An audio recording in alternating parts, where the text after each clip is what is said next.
कि जब तुम अपने मकासद और अपनी हुदूद में तजावुज़ नहीं करते और तुम्हारा यकीन और तवक्कुल हमा वक्त अल्लाह की ज़ात से वाबस्ता रहता है, तो जान रखो कि अल्लाह तुम्हारी मेहनतें ज़ाया नहीं करेगा, क्योंकि अल्लाह की रहमत के मुस्तहिक हो जाते हैं वो लोग जो खुद खैर को लब्बैक कहने वाले होते हैं। जान लो कि तुम्हारे यकीन की जड़ें जितनी गहरी होंगी, तुम्हारे रब की अताएं उतनी ही समरदार होंगी।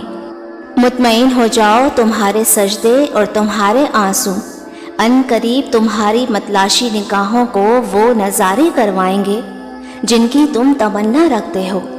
बहुत जल्द वो मेहरबान अपनी रहमत के तमाम असबाब बनाकर अपनी अताओं के ख़जाने तुम्हारे कदमों में ढेर कर देगा, जो तुम्हारी ज़िंदगी को खूबसूरत रंगों से भर देंगे।